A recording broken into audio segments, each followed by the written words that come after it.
que vous connaissez depuis la tendre enfance. Vous avez entendu parler de ça plusieurs fois. C'est quelque chose qu'on vous a répété certainement au Talmud Torah. En tout cas, vous entendez ça à chaque fois à l'approche de Rosh Hashanah. C'est le sujet du livre de la vie. Vous savez que quoi? Qu'à Rosh Hashanah, il y a... Alors, j'essaie de revenir sur les, sur les fondamentaux. Rosh Hashanah, c'est la fête du début de l'année. C'est-à-dire que quoi? Que c'est une fête qui est en vérité ce qu'on appelle Yom Hadin, le jour du jugement. Akadosh Baruch Hu, Hachem, est dans le ciel avec son tribunal céleste et il juge chaque individu. Pas que chaque individu, il juge chaque créature. D'accord? Pourquoi? Parce que Rosh Hashanah, c'est le jour de l'anniversaire de la création de l'homme. L'homme est donc la validation de toute la création entière, puisque tout l'objet de la création, c'est l'homme lui-même. D'accord? Donc, le jour de Rosh Hashanah, c'est la fête anniversaire de la création de l'homme et du monde par conséquent. Maintenant, de ce fait, on est jugé au jour de notre anniversaire pour voir si, effectivement, on est dans le sens de la création.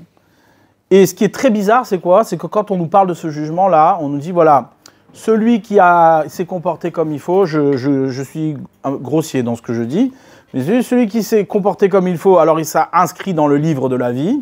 Celui qui ne s'est pas comporté comme il faut, eh bien, il sera inscrit dans le livre des ceux qui ne sont pas de la vie. Ouais, et les autres qui sont entre les deux, ce qu'on appelle les bénonymes, ceux qui sont moitié-moitié. Il y a un troisième livre qui est le livre des bénonymes, le livre des entre-deux. D'accord? Et donc, c'est très étonnant de comprendre. C'est-à-dire, qu'est-ce que c'est ce cinéma, cette symbolique? D'abord, il faut savoir une chose, c'est quoi? C'est que quand on étudie les textes des Chachamim, les textes des sages, il ne faut jamais tomber dans, dans ce travers-là qu'ont pris l'habitude les intellectuels qui n'étaient pas formés à la lecture des textes juifs, de considérer le texte juif comme une symbolique ou comme un texte d'esprit, etc. Non, pas du tout. Tous les textes des Chachamim sont des textes qui sont très concrets. Il faut juste aller approfondir. Vous savez que quoi? Que pour entendre ce qu'il y a de profond dans quelque chose, eh bien, on est obligé de passer par la symbolique. Pourquoi? Parce que plus tu décris quelque chose de manière précise, moins tu entends son intériorité.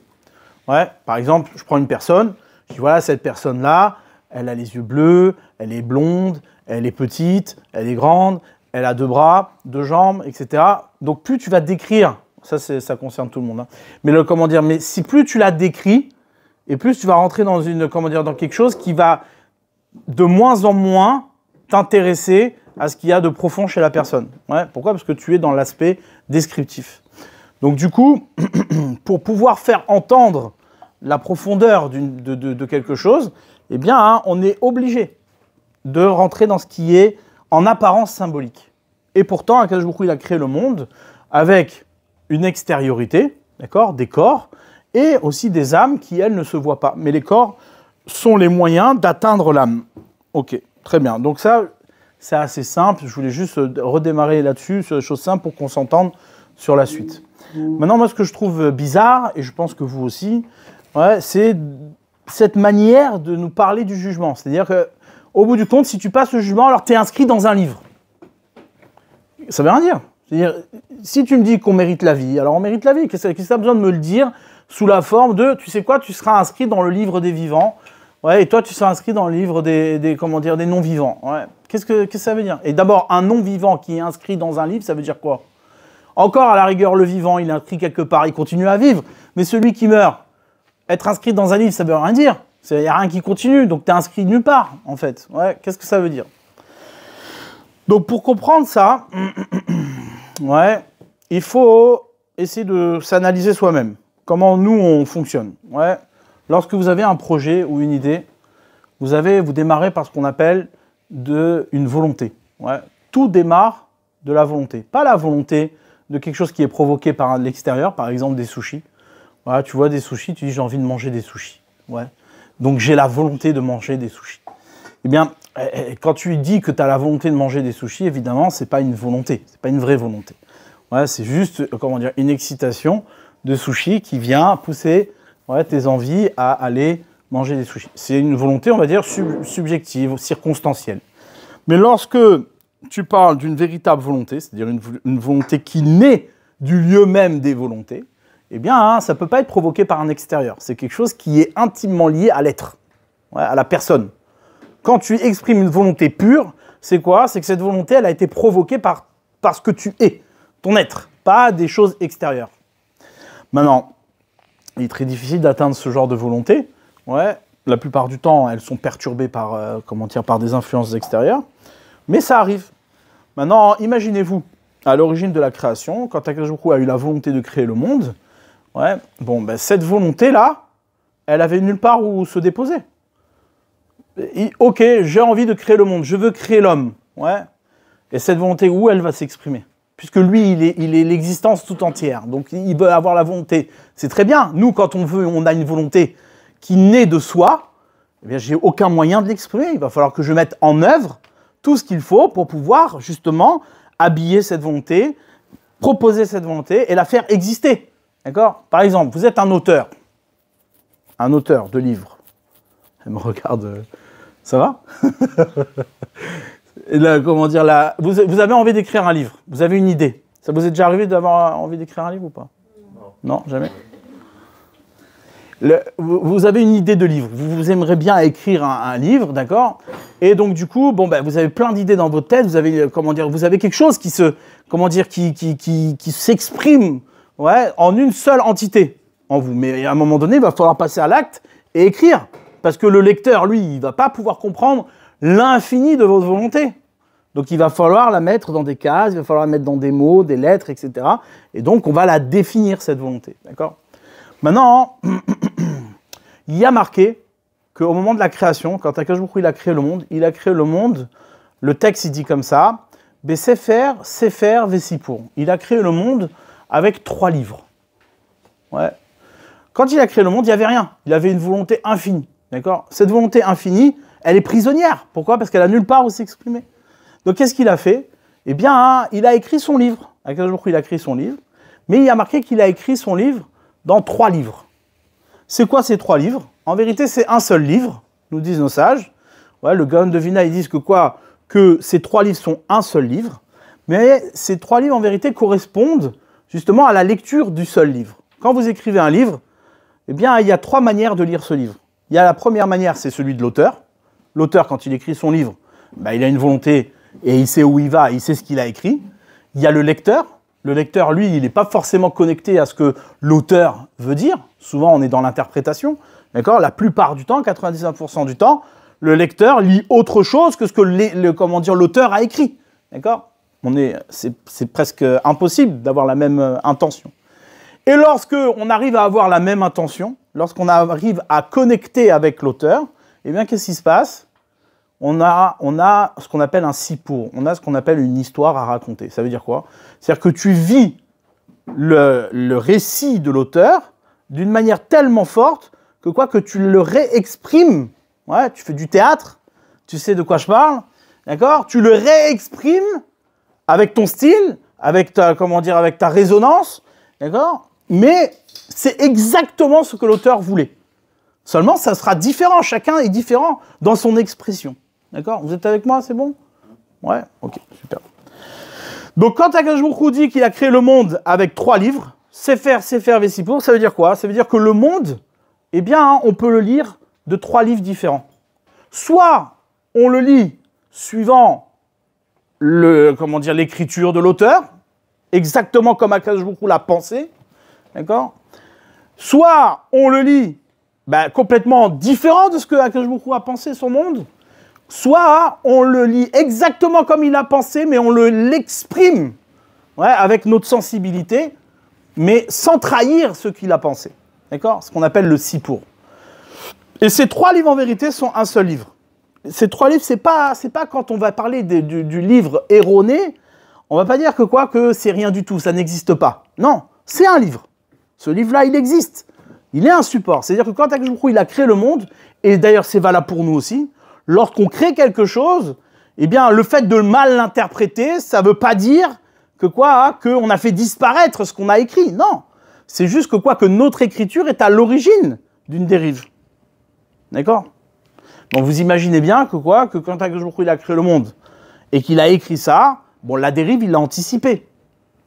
Il l'a voulu. S'il l'avait pas voulu, il n'aurait pas créé le monde ainsi. D'accord? Nous, c'est un peu différent, mais lui. Du coup, on en revient à la question qui est en apparence très compliquée, mais en vérité très simple. Ouais, c'est la question du mal.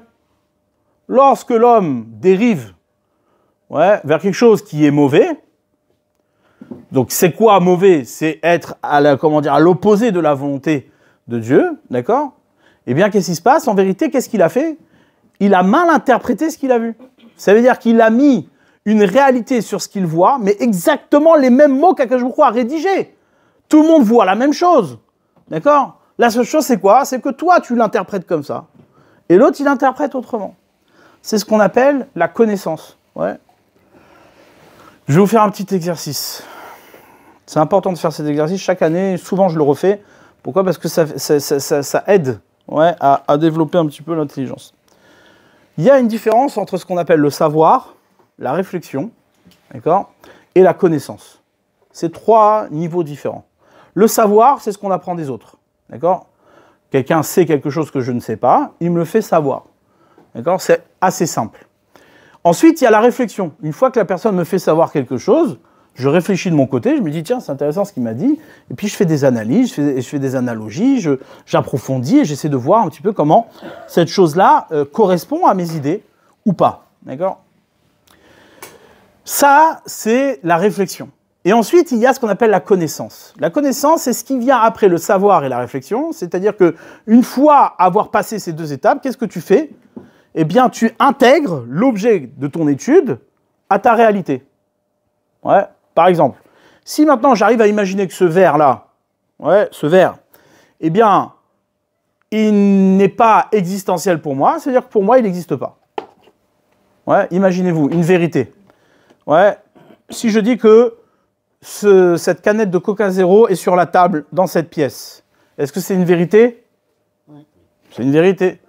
Seulement, c'est pas une vérité absolue. Pourquoi? Parce qu'il aurait pu ne pas y être. C'est optionnel, il y est, c'est circonstanciel, mais il aurait pu ne pas y être. Alors, une vérité absolue, c'est quoi? C'est quelque chose qui ne peut pas être autrement. Donc, lorsque tu as ta connaissance qui se connecte aux objets, ça veut dire que quoi? Que tu penses l'objet d'une telle manière que cet objet-là, il ne pouvait pas être autrement. Il ne pouvait pas ne pas être là. Ça, c'est l'objet d'une connaissance. Lorsqu'il y a un amour entre deux êtres, un amour véritable, eh bien, on arrive à une dimension de vérité tellement forte que quoi? Qu'on ne peut pas penser le monde sans la personne qu'on aime. C'est pas possible. D'accord? Ce degré d'amour-là, il est pas évident. Ouais, il n'est pas évident. Bref, c'est un autre sujet. Dans tous les cas, ces trois étapes-là sont essentielles. Et ce sont exactement les étapes de nos trois livres. C'est exactement les étapes de nos trois livres. Le premier livre, c'est le livre du savoir. L'auteur, lorsqu'il écrit son livre, il fait savoir quelque chose. Il donne un objet au lecteur pour réfléchir. Donc on lit les mêmes mots, après tu vas pouvoir l'interpréter. À partir de ce savoir-là, tu vas avoir ta propre réflexion. Et tu vas écrire ton propre livre. D'accord? Moi, c'est un truc qui m'arrive souvent avec ceux qui lisent Harry Potter. Bon, moi, je détiens la vérité et l'authenticité de ce qu'est l'interprétation du livre d'Harry Potter. Mais quand j'écoute tous les autres, je me dis, ils n'ont rien compris. D'accord? Et c'est exactement la même chose. C'est-à-dire que quoi? Que la première étape, c'est quoi? L'auteur, il écrit pour te faire connaître quelque chose. Une fois que tu connais cette chose-là, tu réfléchis de ton côté et tu écris ton propre livre. Mais il ne faut pas s'arrêter là. Parce que quand tu écris ton propre livre, qu'est-ce que tu fais? Tu es choquel, c'est-à-dire tu pèses le pour et le contre, et tu essaies d'atteindre ce qui est une vérité pour toi et ce qui ne l'est pas. Donc tu fais un tri. Et là, seulement après, à la troisième étape, tu intègres véritablement, l'objet du savoir, si oui ou non il va exister dans ta vie ou pas. D'accord? Ok. Maintenant, pourquoi je vous dis tout ça?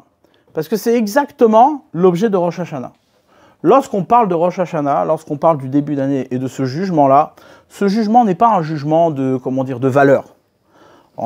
C'est pas qu'on passe devant Dieu et Dieu il dit ouais, celui-là c'est un rachat, celui-là c'est un tzaddik, celui-là il est gentil, celui-là il est méchant. Non, c'est pas l'objet. D'ailleurs, on voit qu'il y a des gens très très méchants qui vivent très très longtemps, d'accord? Et qu'à Rosh Hashanah, je parle de méchants objectifs, sur lesquels il n'y a pas de discussion, d'accord? Il y a des gens très très méchants et ils vivent très très longtemps. Et chaque année à Rosh Hashanah, tout se passe bien pour eux, ils sont inscrits dans le livre de la vie. Non.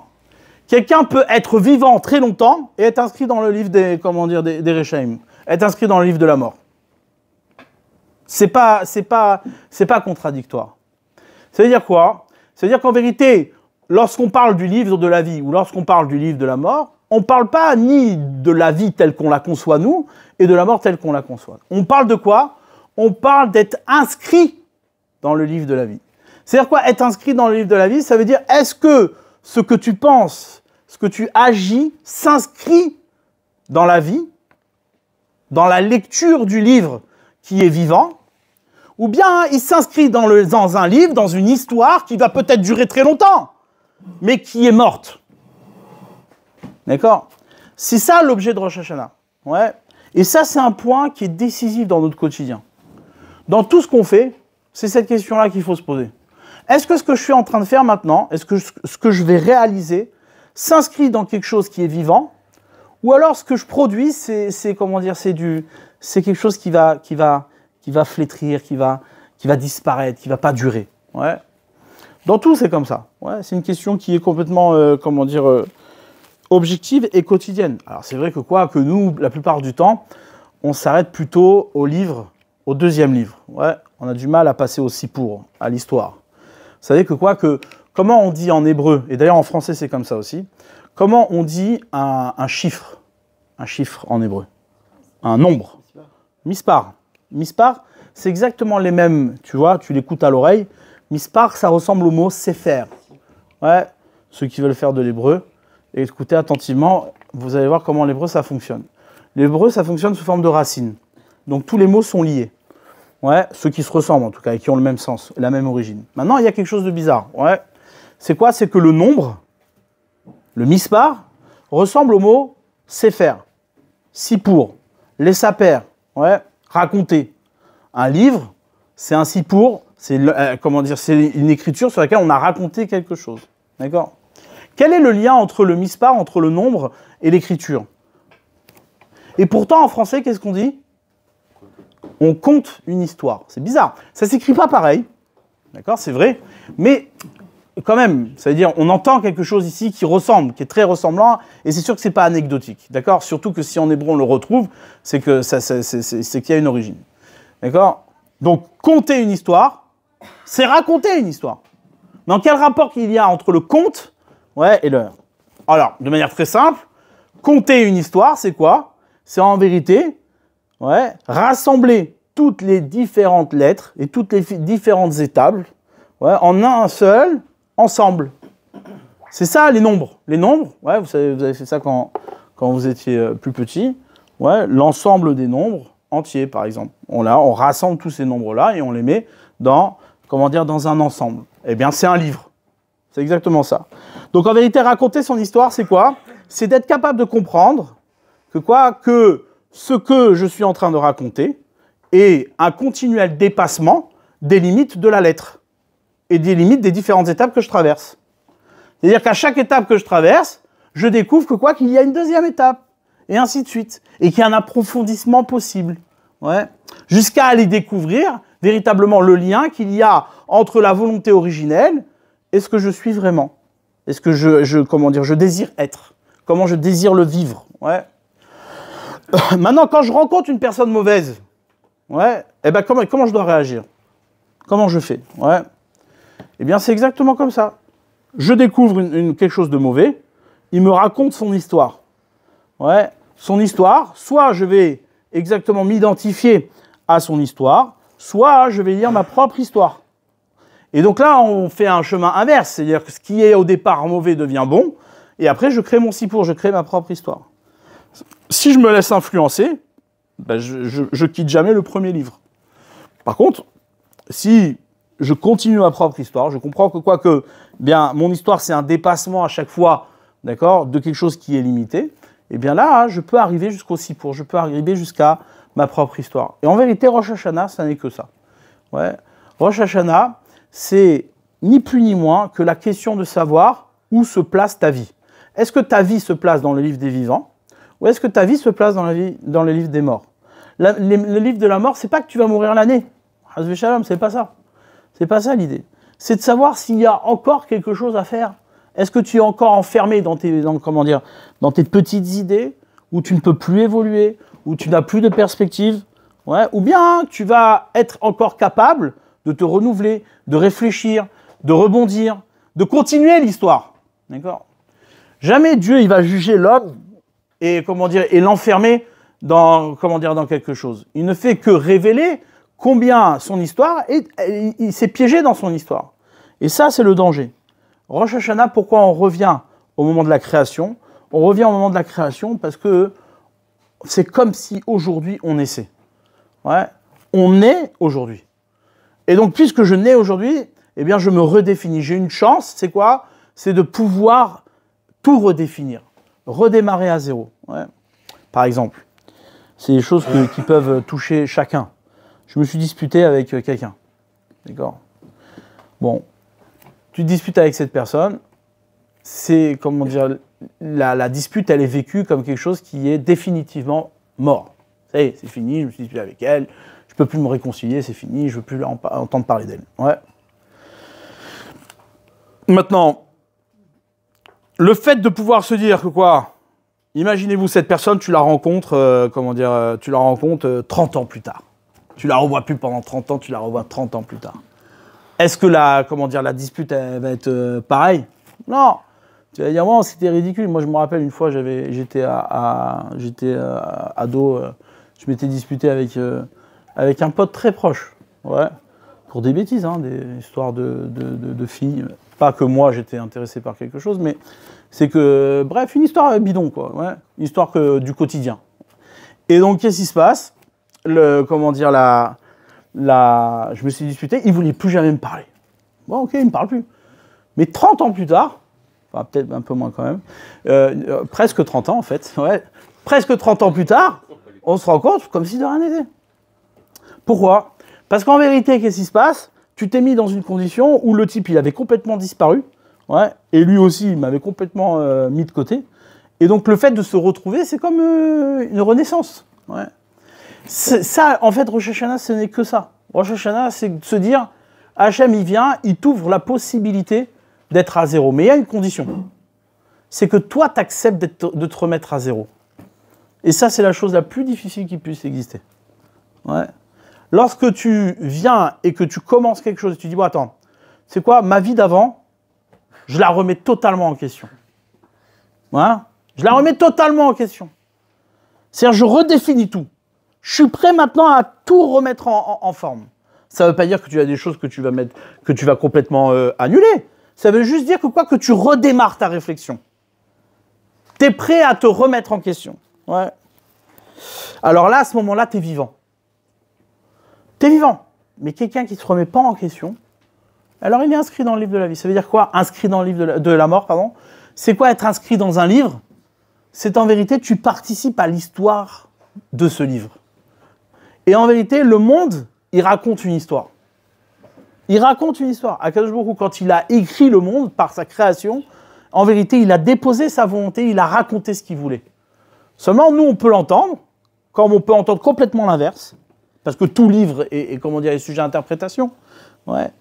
Ou alors, complètement être en symbiose avec l'histoire de l'auteur et découvrir sa propre histoire. Ouais.